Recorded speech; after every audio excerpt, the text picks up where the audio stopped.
नमस्कार दोस्तों, this is Anshuman Dixit. आपका फिर से एक बार स्वागत करता हूं एक बहुत शानदार वीडियो में। आज हम बात करने जा रहे हैं म्यूचुअल फंड वर्सेस शेयर्स की। दोनों में क्या डिफरेंस है और इनके डिफरेंस के बारे में अगर हमें जानकारी होती है तो हम उससे क्या एडवांटेज अपने इन्वेस्टमेंट में ले सकते हैं।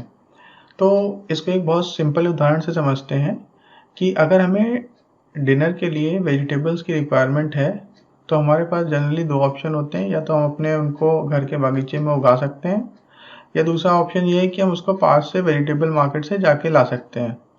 जब हम उसको अपने बागीचे में उगाते हैं तो पूरा कंट्रोल हमारे पास रहता है। किस तरह के सीड्स हमें लेने हैं, किस तरह की फर्टिलाइजर्स का इस्तेमाल करना है, किस तरह के पेस्टिसाइड्स इस्तेमाल करना है, पेस्टिसाइड्स का इस्तेमाल करना भी है कि नहीं करना है।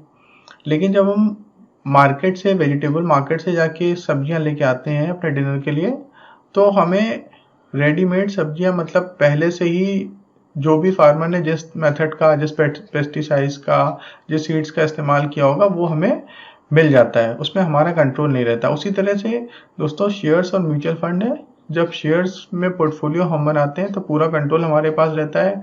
किस तरह के शेयर लेने हैं हमें, किस सेक्टर में ज़्यादा एलोकेट करना है, किस कंपनियों में ज़्यादा एलोकेशन करना है, एग्रेसिव शेयर्स लेने हैं, डिफेंसिव लेने हैं।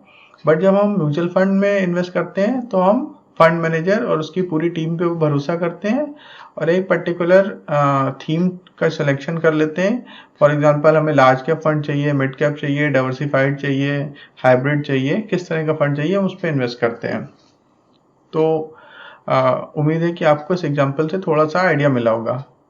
आइए दोस्तों, जब हम डायरेक्टली इन्वेस्टमेंट करते हैं शेयर्स में, जब हम शेयर्स में डायरेक्टली इन्वेस्टमेंट करते हैं तो जनरली इसमें थोड़ा रिस्क ज़्यादा होता है, क्योंकि पहली बात तो हमारे पास फंड मैनेजर जैसी एक्सपर्टीज़ नहीं होती हैं, और दूसरी बात ये कि हम उतना समय भी नहीं दे सकते हैं, क्योंकि हमारे पास अपने खुद के काम होते हैं, कुछ लोग एम्प्लॉयड होते हैं, किसी का बिजनेस चल रहा है। तो generally direct investment in share carry relatively higher risk.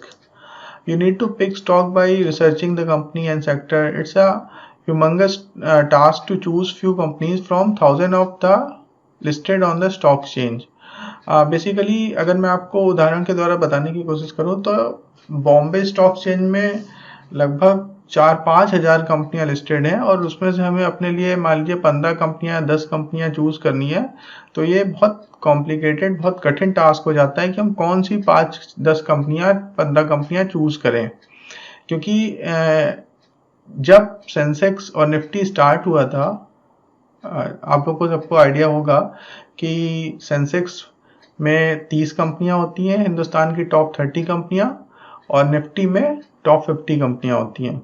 तो जब निफ्टी स्टार्ट हुआ था तो उस समय जो 50 कंपनियां थी उसमें शायद अभी 5-7 कंपनी बची होंगी। यानी कि जब हम ये कह रहे हैं कि हिंदुस्तान की 50 टॉप कंपनियों में से लगभग 70-80% उससे निकल चुकी हैं, मतलब वो बंद हो गई हैं, मर्ज हो गई हैं, किसी और में कन्वर्ट हो गई हैं। उसका मतलब ये है कि जब निफ्टी जैसे एक सॉलिड इंडेक्स में जिसमें वेल रिसर्च 50 कंपनियां होती हैं, उसमें से भी 40 कंपनियां बंद हो सकती हैं, लिक्विडेट हो सकती हैं, वाइंड अप हो सकती हैं। तो हम 5,000 शेयर से कैसे 5-10 कंपनियों को आइडेंटिफाई करेंगे, क्योंकि हमारे पास तो उसकी एक्सपर्टीज ही नहीं है। तो दोस्तों इसलिए direct investment in share market is very risky.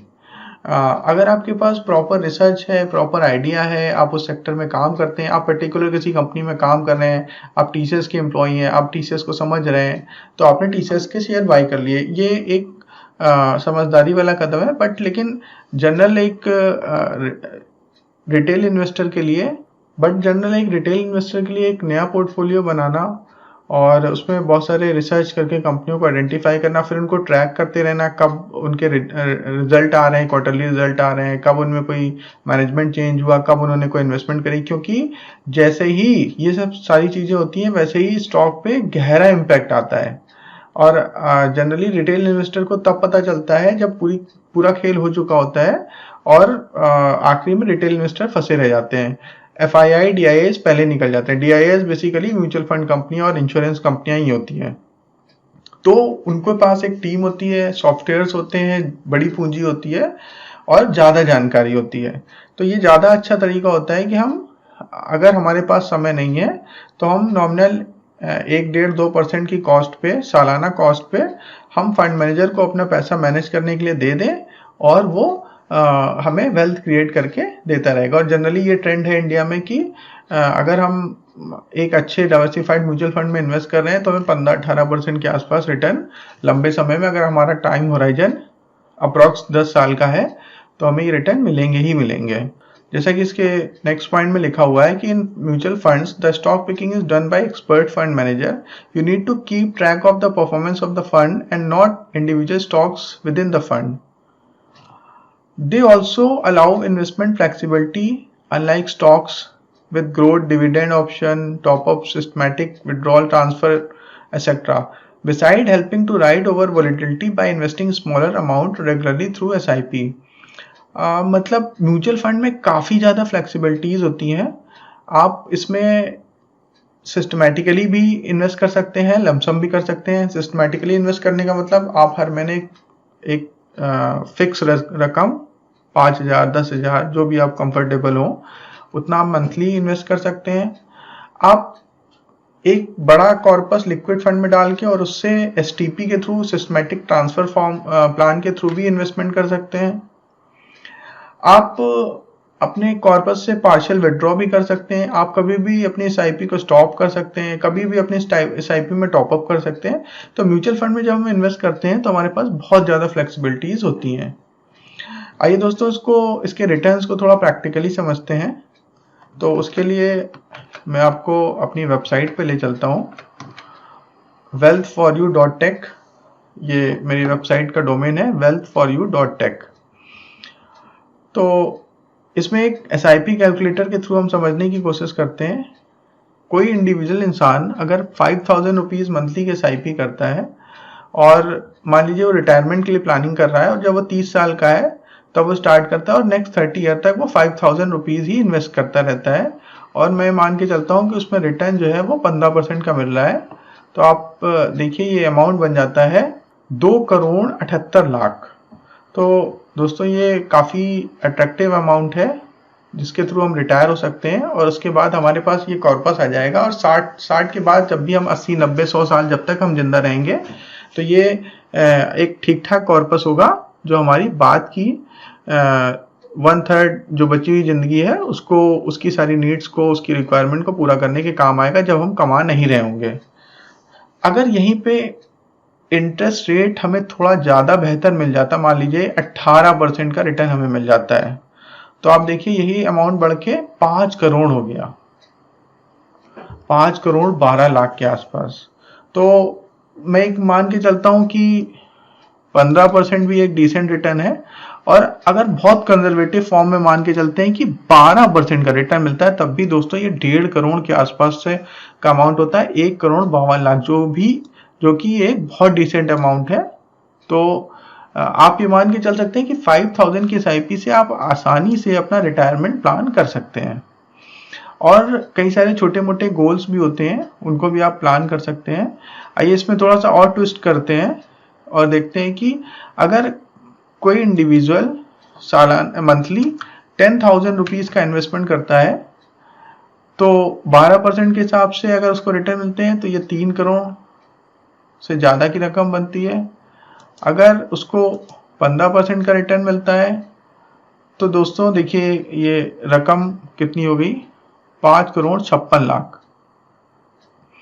और अगर उसको 18% के रिटर्न्स बनते हैं तो 10,25,00,000 रुपए का कॉर्पस, एक मेमथ कॉर्पस क्रिएट हो जाता है।